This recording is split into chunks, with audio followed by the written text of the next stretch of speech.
بسم الله الرحمن الرحيم نحمده ونصلي ونسلم على رسوله الكريم أما بعد أعوذ بالله من الشيطان الرجيم بسم الله الرحمن الرحيم يا أيها الذين آمنوا كونوا قوامين بالقسط شهداء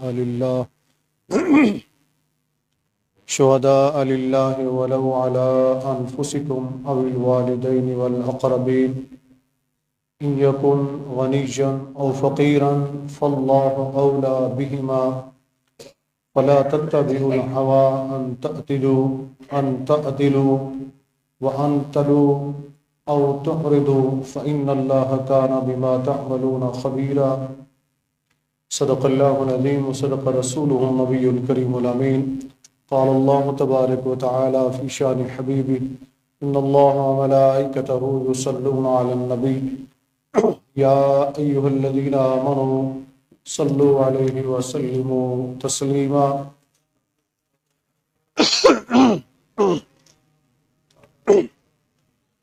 الصلاة والسلام عليك يا سيدي يا رسول الله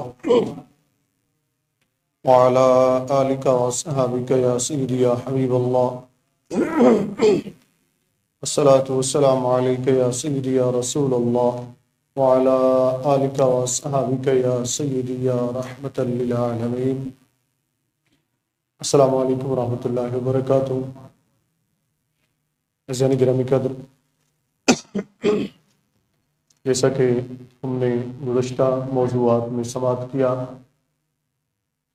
کہ اسلامی ریاست کیسی ہونی چاہیے، وہ آپ نے تینی سے اس کے سماعت فرمائے، مزید اس پر پھر کبھی انشاءاللہ ہم گفتگو کریں گے۔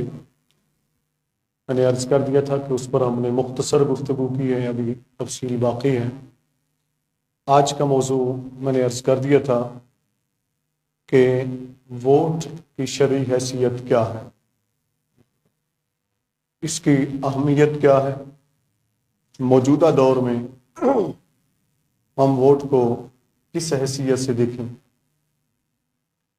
اور ہمارے لیے اس کا کیا حکم ہے، یعنی اہل ایمان کے لیے کیا حکم ہے۔ چوتھے نمبر پر اس حکم کو بجا کیسے لانا ہے، پھر اس ووٹ کے تقاضے کیا ہیں، آداب کیا ہیں۔ سب سے پہلے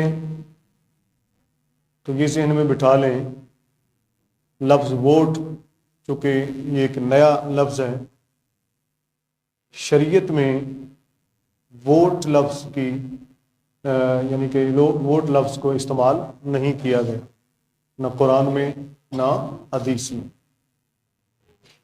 وہ دوسرے پہلو سے گفتگو ہے کہ خلافت، اس کی ترتیب اور خلیفہ کیسے منتخب ہوتا ہے۔ ووٹ چونکہ جدید دنیا کی اصطلاح ہے، لیکن اسلام کے اندر یہ خوبی ہے کہ اسلام نے قیامت تک کے لیے کوئی شعبہ ایسا نہیں چھوڑا جس کے اندر رہنمائی نہ فرمائی ہو، ہر شعبے کے اندر رہنمائی فرمائی۔ اسی طرح ووٹ بھی انسانی زندگی کا ایک حصہ ہے، جس دور میں ہم رہ رہے ہیں اس بارے میں بھی ہماری رہنمائی قرآن و حدیث کے اندر فرمائی گئی۔ پھر فقہائے کرام نے اس پر بحث فرمائی اور مفسرین کرام نے بھی اس پر لکھا، محدثین کرام علیہم الرحمہ نے بھی لکھا۔ سب پر تو ہم گفتگو نہیں کر سکیں گے، لیکن سیدھا باتیں میں کوشش کروں گا جو ہمارے لیے ضروری ہیں اور ہم سمجھیں اسے۔ اصل میں مغالطہ کہاں پیدا ہوتا ہے؟ سب سے پہلی بات تو یہ ذہن میں رکھ لیں، سب سے بڑا مغالطہ جو پیدا ہوتا ہے یا پیدا کیا جاتا ہے وہ یہ کہ موجودہ سیاست کو سامنے رکھ کر کہا یہ جاتا ہے عمومی طور پر کہ سیاست تو گند ہے، اس گند کے اندر ہمیں جانے کی کیا ضرورت ہے، اس گند کے اندر ہمیں جانے کی کیا ضرورت ہے۔ کسی حد تک بہت وزنی بات ہے یہ کہ جس طرح کی سیاست کی جا رہی ہے یا کی جاتی ہے، تو ان کا کہنا یہ ہے جو ووٹ کے بھی خلاف ہیں، وہ کہتے ہیں ووٹ نہیں ڈالنا چاہیے، اور سیاست کے بھی خلاف ہیں۔ لیکن ایک بات ذہن میں رکھ لیں، اگر مثال کے طور پر ایک کنواں، اس میں نجاست پڑ جاتی ہے، تالاب اس میں نجاست پڑ جاتی ہے، ٹینکی پانی کی اس میں نجاست پڑ جاتی ہے، تو اس کا یہ طریقہ نہیں ہے کہ اٹھا کر ٹینکی کو ہی پھینک دو، اٹھا کر کنویں کو ہی ختم کر دو، اٹھا کر تالاب کو ہی ختم کر دو کہ اس کے اندر تو نجاست ہے جی، اس کی اب ضرورت ہی نہیں رہی۔ ہر ایک چیز کے پاک کرنے کا ایک طریقہ ہوتا ہے، ٹھیک ہے نا جی؟ ٹینکی ہے تو اس میں سے اتنا ڈول پانی نکال دو یا اس کو خالی کر کے صاف کر دو، تالاب ہے تو اس میں سے اتنے ڈول نکالو، پاک کر دیا جاتا ہے، وہ پھر پاک ہو جاتا ہے۔ اسی طرح سیاست بھی اگر اس کے اندر کچھ غلط ذہن کے لوگ آ گئے ہیں تو اس کو ٹھیک کرنے کا طریقہ کیا ہوگا؟ کیا ہم ان کو انہی کے حال پر چھوڑ دیں؟ سیاست کے میدان کو انہی جو گندے لوگ ہیں، گندی ذہنیت کے لوگ ہیں، ان کے حال پر چھوڑ دیں؟ اگر ہم ان کے حال پر چھوڑ دیں گے تو پھر اس کی اصلاح کون کرے گا؟ اسے صحیح کون کرے گا؟ پھر اس گندگی کو دور کیسے کیا جائے گا؟ جب تک اچھے لوگ آگے نہیں آئیں گے، جب تک دیانتدار لوگ آگے نہیں آئیں گے، جب تک ایماندار لوگ آگے نہیں آئیں گے، جب تک پڑھے لکھے لوگ، صالح لوگ، نیک عمل کرنے والے لوگ آگے نہیں آئیں گے، تو پھر ہم اس سیاست کے گند کو پاک کیسے کر سکتے ہیں؟ کیا ہم ہاتھ پر ہاتھ دھر رہے بیٹھے رہیں گھروں کے اندر اور ہم کہیں جی بس ٹھیک ہے جو ہو رہا ہے ہونے دیں؟ تو وہ خود بخود تو پاک نہیں ہوگا نا، اس کو پاک کرنے کے لیے کوشش کرنی پڑے گی، جد و جہد کرنی پڑے گی، اپنا عملی حصہ بھی اس کے اندر ڈالنا پڑے گا۔ ایک بات تو یہ ہوگی۔ دوسری بات یہ کہ یہ کہہ دینا کہ سیاست سے دین کا کوئی تعلق نہیں ہے، یہ بہت بڑا ظلم ہے، یہ بہت بڑا ظلم بھی ہے، جھوٹ بھی ہے۔ اس لیے کہ نبی کریم صلی اللہ علیہ وآلہ وسلم سے بڑھ کر تو سیاست کسی نے کی ہی نہیں، آقا علیہ الصلوۃ والسلام سے بڑھ کر سیاست تو کسی نے کی ہی نہیں ہے۔ نبی کریم صلی اللہ علیہ وسلم نے جس طرح کی سیاست فرمائی، وہ سیاست تو سنت ہے رسول اللہ صلی اللہ علیہ وسلم۔ جس سیاست کے زمرے میں آپ اس کو لا رہے ہیں، تائید اس کی کوئی نہیں کر سکتا، کسی بھی غلط کام کی کوئی بھی مسلمان تائید نہیں کر سکتا ہے۔ نبی کریم صلی اللہ علیہ وآلہ وسلم کی زندگی مبارکہ، آپ صلی اللہ علیہ وسلم نے اس کے رہنما اصول بھی عطا فرمائے۔ اب یہ ایک الگ موضوع ہو جائے گا، ہم اس پر گفتگو کریں گے انشاءاللہ آگے چل کر، اسلام اور سیاست اس حوالے سے الگ سے ہم گفتگو کریں گے۔ میں نے صرف یہ اشارہ کیا ہے آپ کو۔ ہم آ جاتے ہیں اپنے موضوع کی طرف، جو ہمارا موضوع ہے اسلام میں ووٹ کی حیثیت کیا ہے۔ سب سے پہلے تو یہ ذہن میں رکھیں کہ جب اسلام میں چونکہ خلافت کا تصور ہے نا، خلافت کے علاوہ یہ جو جمہوری سسٹم یا جس طریقے سے ووٹ ڈالے جاتے ہیں، یہ تصور اسلام کے اندر نہیں تھا، لیکن اسی کی ایک یہ شاخ ہے، اسی کی ایک شاخ ہے انتخاب کرنے کا طریقہ۔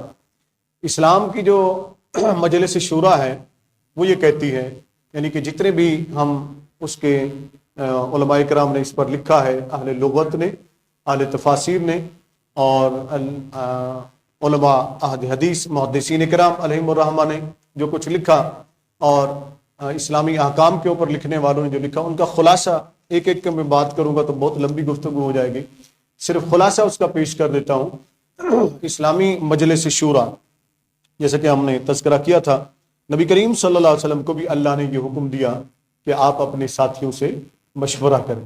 اس پر نبی کریم صلی اللہ علیہ وسلم نے مجلس مشاورت باقاعدہ قائم فرمائی۔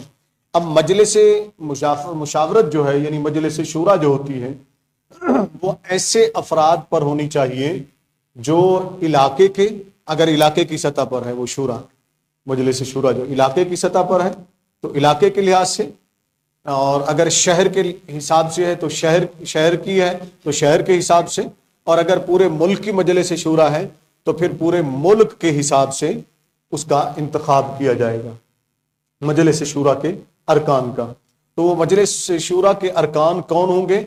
علاقے میں جو سب سے زیادہ پڑھے لکھے، سمجھدار، صاحب تقوی، صاحب عمل ہوں، دیانتدار ہوں، امانت دار ہوں، ایسے لوگوں کا انتخاب کر کے اس مجلس شورا میں ان کو شامل کیا جائے گا، اس مجلس کا رکن بنایا جائے گا، اور وہ نمائندگی کریں گے اپنے علاقے کے لوگوں کی، اپنی گلی کے لوگوں کی، اپنے محلے کے لوگوں کی۔ وہ شخصیت ان کی نمائندگی کرے گی۔ جب وہ نمائندگی کرے گی، آگے جس چیز کا فیصلہ کرنا ہے یا انتخاب کرنا ہے، تو یہ جو مجلس شورا ہوگی، اس کے صالح لوگ جو ہیں، نیک لوگ جو ہیں، متقی لوگ جو ہیں، یہ بیٹھ کر اس کے اوپر فیصلہ کریں گے کہ آیا یہ شخص اس منصب کے قابل ہے یا قابل نہیں ہے۔ اس سے یہ واضح ہوتا ہے کہ اسلام نے بھی یہ تصور دیا ہے، کسی کا انتخاب ایسے نہیں ہو جائے گا کہ اٹھا کر اس کو کرسی پر بٹھا دیا جائے جیسا کہ آج کل ہوتا ہے۔ اب ووٹ جو ہے وہ اسی کی بدلتی ہوئی ایک صورت ہے۔ ہم اگر کہہ دیں کہ ہم جی ووٹ ڈال کر ہم کیا کریں گے، یا ہمارے ووٹ ڈالنے سے کیا فائدہ ہوگا، یا ووٹ کوئی فرض تو ہے نہیں، یا ووٹ کی ضرورت کیا ہے، اس پر آج ہم نے گفتگو کرنی ہے کہ ووٹ کی ضرورت بھی ہے، ووٹ ہمارا ایک فریضہ بھی ہے، اور ایک ایک ووٹ کی اہمیت بھی ہے، اور ہم نے اسی اپنے ایک ایک ووٹ سے ہی حالات کو بدلنا ہے۔ ٹھیک ہے نا؟ مثلا عمومی طور پر کیا ہوتا ہے کہ جو دو طبقات سامنے آتے ہیں جو ووٹ دینے سے گریز کرتے ہیں، پہلے میں ان کے بارے میں عرض کر دوں۔ وہ دو طبقات کون سے ہوتے ہیں؟ ایک تو بہت زیادہ پیسے والے لوگ، بہت زیادہ جن کے پاس پیسہ ہے، جو اپنے آپ کو اپر کلاس کہتے ہیں۔ وہ کہتے ہیں جی کون جمیلوں میں پڑے جا کر قطاروں میں کھڑے ہو جی، لینوں میں کھڑے ہو جی، انتظار کرو جی پرچی کا، وقت کا، پھر ووٹ دو، کون اپنا وقت ضائع کرے۔ دوسرا طبقہ وہ لوگ ہوتے ہیں جو شریف النفس لوگ ہوتے ہیں، نیک ہوتے ہیں، صالح ہوتے ہیں، یعنی برے نہیں ہوتے۔ وہ کہتے ہیں کہ یار کیا آپ جا کر لینوں میں کھڑے رہنا ہے کہ ووٹ دینا ہے، ہمارے ووٹ سے کیا فرق پڑنا ہے، تو وہ گھر میں بیٹھ رہتے ہیں۔ اسی طرح وہ لوگ جو اپر کلاس ہیں، ان کی اکثریت آپ دیکھیں گے تو ووٹ نہیں ڈالتے، بیٹھ جاتے ہیں۔ اسی طرح جو شریف النفس لوگ ہوتے ہیں وہ بھی بیٹھ جاتے ہیں۔ اب درمیان میں کون لوگ آ جاتے ہیں؟ اب یہ جو نقصان ہو رہا ہے نا، اس کو ذرا سمجھیں پہلے۔ اب شریف لوگ بھی بیٹھ گئے، جو اپر کلاس کے لوگ ہیں وہ بھی پیچھے ہٹ گئے، تو بیچ میں کون لوگ آ جاتے ہیں؟ وہ جو شرارتی قسم کے ہوتے ہیں، وہ جو دیانتدار نہیں ہوتے ہیں، وہ جو امانت دار نہیں ہوتے ہیں، وہ اٹھ پٹانگ حرکتیں بھی کرتے ہیں، پھر ساری ہڑبونگ بھی ہوتی ہے، نفرت بھی ہوتی ہے، کدورت بھی ہوتی ہے، عداوت بھی ہوتی ہے، اور آ کر سارا ماحول خراب ہو جاتا ہے۔ تو اس سے کس کا نقصان ہوا؟ ملک کا نقصان ہوا، قوم کا نقصان ہوا۔ آگے جو لوگ جائیں گے، ایسے لوگوں کے انتخاب سے جو لوگ جائیں گے، جب صالحین بھی پیچھے ہٹ جائیں، شریف لوگ بھی پیچھے ہٹ جائیں، شرفا پیچھے ہٹ جائیں، اپر کلاس کے لوگ بھی پیچھے ہٹ جائیں، تو پھر کن لوگوں کا انتخاب کیا جائے گا، یہ سوچ آپ لیں۔ اور پھر جو کچھ ہمارے ساتھ ہوتا ہے وہ بھی آپ دیکھتے رہتے ہیں، وہ بھی سب کے سامنے کسی سے چھپا ہوا نہیں ہے۔ تو یہ ذرا تار اس کے نیچے سے ہٹانا۔ تو اب ہوتا کیا ہے، یہ تماشا ہمارے ساتھ ہو رہا ہے۔ ووٹ کی جو شرعی حیثیت ہے اس کی 3-4 بلکہ 5 پہلو ہیں، اور اس میں کوشش کروں گا کہ ایک ایک آپ کو آرام آرام سے سمجھاؤں تاکہ آپ کے ذہنوں میں بات بیٹھ جائے۔ پہلی بات تو یہ ذہن میں رکھ لیں، ہمارا کسی بھی سیاسی جماعت سے کوئی تعلق اونچی بول دیں نہیں ہے۔ یہاں سے جو گفتگو ہوگی وہ سیاسی لحاظ سے نہیں ہوگی کہ کسی کو کے خلاف بولا جائے، کسی کی تائید میں بولا جائے۔ جو اسلامی سیاست ہے نا، میں اس کا فلسفہ آگے چل کر سمجھاؤں گا۔ یہاں ہم آج گفتگو کر رہے ہیں کہ ووٹ کی شرعی حیثیت، اسلامی تقاضے اس کے کیا ہیں، ٹھیک ہے نا جی۔ یہ ہماری قوم کے لیے آگاہی ضروری ہے، ہمارے بچوں کے لیے، ہمارے نوجوانوں کے لیے، ہمارے بزرگوں کے لیے اس کے بارے میں آگاہی ضروری ہے، تاکہ جو کچھ تماشا ووٹ کے نام پر ہوتا ہے، کچھ تو اس کا سدباب کریں کچھ لوگ، جہاں تک ہماری آواز پہنچ سکے۔ پہلی بات، علماء کرام نے اس کے اوپر لکھا کہ ووٹ کی جو پہلی حیثیت ہوگی وہ ہے گواہی کی۔ کس چیز کی؟ گواہی کی۔ یعنی ووٹر جو ہے، ووٹ دینے والا، وہ بطور گواہ سامنے آتا ہے، بطور گواہ سامنے آتا ہے اور وہ کسی بھی شخصیت جس کو وہ ووٹ دے رہا ہے اس کے بارے میں وہ گواہی دیتا ہے کہ یہ شخص اس منصب کا اہل ہے، یعنی امانت دار ہے، دیانت دار ہے، امین ہے، سچا ہے، زانی نہیں ہے، شرابی نہیں ہے، جھوٹا نہیں ہے، لہذا میں اس کو ووٹ دیتا ہوں، میں اس کے بارے میں گواہی دیتا ہوں کہ اس کو منتخب کیا جائے، اس کو منتخب کیا جائے۔ اب یہ پہلی بات ہے، اس پر ذرا غور کریں، کتنے بڑی بھاری ذمہ داری ہے اس ووٹر کے اوپر جو ووٹ دے رہا ہے، جو ووٹ دے رہا ہے، وہ گواہی دے رہا ہے۔ اور رب کریم نے قرآن کریم میں کیا ارشاد فرمایا، اس کے تحت مفسرین کرام نے لکھا، اس آیت کے تحت جو پہلی میں پڑھنے لگا ہوں، یہ سورۃ النساء کی آیت ہے۔ رب کریم نے ارشاد فرمایا، یا ایھا الذین آمنوا، اے ایمان والو، کونوا قوامین بالقسط شہداء للہ، اے لوگوں بات کرو نا، سچی بات کرو، صحیح بات کرو، اور جو تم گواہی دو نا وہ اللہ کے لیے گواہی دو، سچی گواہی دو، جھوٹی گواہی نہ دینا، جھوٹی گواہی اللہ کو پسند نہیں ہے۔ یہ آگے قرآنی آیات میں بھی اور حدیث مبارکہ میں بھی، یہاں حدیث سن لیں، سیدنا ابو ہریرہ رضی اللہ تعالیٰ عنہ نبی کریم صلی اللہ علیہ وآلہ وسلم سے روایت فرماتے ہیں کہ نبی کریم صلی اللہ علیہ وسلم نے ارشاد فرمایا، تمہیں اکبر الکبائر بتاؤں؟ یا آقا علیہ السلام نے فرمایا کہ میں تمہیں اکبر الکبائر یعنی گناہوں میں سے سب سے بڑے گناہ کے بارے میں، گناہوں کے بارے میں بتاؤں؟ تو صحابہ کرام رضوان اللہ تعالی علیہم اجمعین نے عرض کیا، یا رسول اللہ صلی اللہ علیہ وآلہ وسلم ضرور بتائیے۔ جب گنوائے آقا علیہ الصلوۃ والسلام نے تو ان میں سے ایک سب سے بڑا گناہ، اور وہ فرماتے ہیں نبی کریم صلی اللہ علیہ وسلم ٹیک لگا کر پہلے بیٹھے ہوئے تھے، بتاتے رہے، گناہ گنواتے رہے، جب یہ آگے جو میں ابھی عرض کر رہا ہوں اس کے بارے میں بتانا چاہا تو آقا علیہ السلام اٹھ کر بیٹھ گئے، سیدھے ہو گئے، یعنی تنبیہن سیدھے ہو گئے تاکہ تنبیہ ہو جائے لوگوں کو۔ فرمایا سب گناہوں میں سے بڑا گناہ ہے جھوٹی گواہی دینا۔ کون سی؟ جھوٹی گواہی دینا، یہ سب سے بڑا گناہ ہے، یہ سب سے بڑا گناہ ہے۔ آقا علیہ السلام نے فرمایا جو بھی جھوٹی گواہی دیتا ہے، گواہی دیتا ہے، اللہ اس کو سزا بھی دے گا اور اسے جہنم میں بھی ڈالے گا، اور اس جھوٹی گواہی سے تباہی آتی ہے، اس جھوٹی گواہی سے تباہی آتی ہے۔ اب یہ قرآن کی آیت آپ نے سماعت فرمائی اور حدیث پاک آپ نے سماعت فرمائی، آگے اسی قرآن کی آیت میں رب کریم کیا ارشاد فرما رہے ہیں اس کو ذرا غور سے سنیے گا۔ فرمایا شہادت دو، سچی دو، سیدھی سیدھی سچی گواہی دو، جھوٹی گواہی نہ دینا، اس طرف نہ جانا۔ وَلَوْ عَلَىٰ أَنفُسِكُمْ، اگرچہ وہ تمہارے اپنے خلاف بھی ہو، اگرچہ وہ تمہارے اپنے خلاف بھی ہو، اَوِ الْوَالِدَيْنِ، اور اگر وہ تمہارے والدین کے بھی خلاف ہو، وَالْأَقْرَبِينَ، یا پھر وہ تمہارے رشتہ داروں کے، قرابت داروں کے، قریبی رشتہ داروں، دوستوں، ان کے بھی خلاف ہو، تو ڈرنا مت، ڈرنا مت۔ ان یکن غنیًا او فقیرا فاللہ اولیٰ بہما، پھر یا وہ گواہی امیر کے خلاف ہو یا غریب کے خلاف ہو، گواہی سچ دینا، ڈنڈی نہ مارنا، گواہی سچ دینا، ڈنڈی نہ مارنا، جھوٹ نہ بولنا۔ ولا تتبعوا الہوی ان تعدلوا، خواہشات کی پیروی مت کرنا، خواہشات کی پیروی مت کرنا، انصاف کرنا، عدل کرنا، گواہی دینا تو عدل سے، اعتدال سے یہ گواہی تم نے دینی ہے۔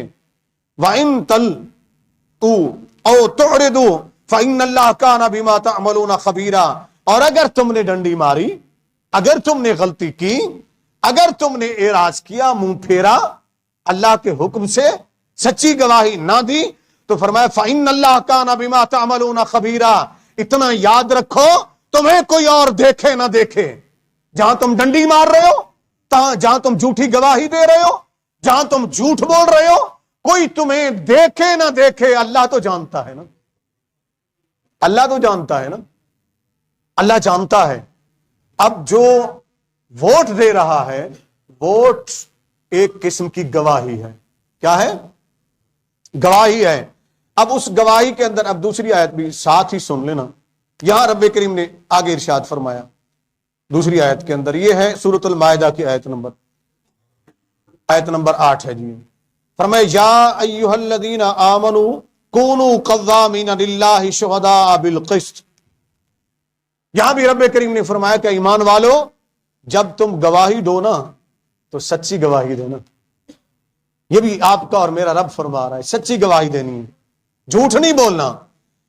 اور ہاں آگے جو آج کل ہمارے معاشرے میں نفرت پھیلا دی گئی ہے نا، کیونکہ ہم قرآن کو صرف دوسروں کے لیے سمجھتے ہیں، اپنے لیے تو ہم سمجھتے نہیں نا. مسلمان ہم کہتے ہیں قرآن ہمارے لیے تھوڑی آیا ہے، یہ تو دوسروں کے لیے آیا ہے، ان کو سمجھانے کے لیے آیا. اب آگے کیا فرمایا رب کریم نے؟ فرمایا وَلَا يَجْرِمَنَّكُمْ شَنْآنُ قَوْمٍ أَلَا تَعْدِلُوا، اور تمہیں کسی بھی قوم، کسی بھی قبیلے، کسی بھی گروہ، کسی بھی جماعت کی ذاتی دشمنی اس بات پر مجبور نہ کر دے کہ تم جھوٹی گواہی دینے لگ جاؤ. تم توجہ ہے نا، یہ قرآن ہے نا. اور قرآن کو کیوں نہیں سمجھایا جاتا قوم کو؟ ہم سچ ہے یا جھوٹ ہے؟ میں نے کافی عرصہ پہلے بھی یہاں عرض کیا تھا کہ سدھریں گے ہم کب؟ سدھریں گے ہم اس وقت جب ہم سچ بولنا سیکھ لیں گے. سچ بولنا سیکھیے، سچ بات کرنے کی جرت پیدا کیجیے، تب جا کر اصلاح ہوگی، ورنہ وہی ہوگا جو کچھ ہمارے ساتھ ہو رہا ہے. یہ رب کریم نے ارشاد فرمایا. اور پھر آگے فرمایا اعدلوا هو اقرب للتقوی، فرمایا انصاف کرو، عدل کرو، سچی گواہی دو، جھوٹی گواہی نہ دو، نہ انصافی نہ کرو.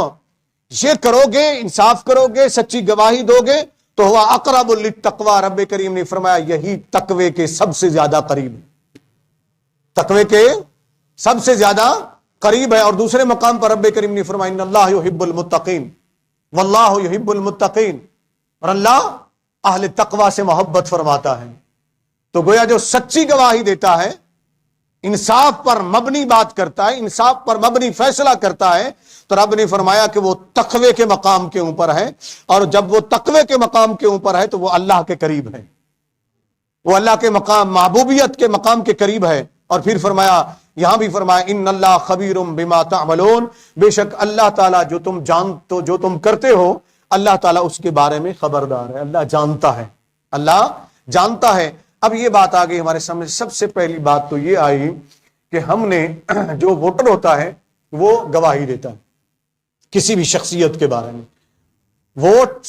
ووٹر کی پہلی جو حیثیت ہے شرعی لحاظ سے وہ ہے گواہ کی. کس چیز کی؟ گواہ کی. یہ شرعی نقطہ نگاہ سے جو باتیں میں عرض کر رہا ہوں.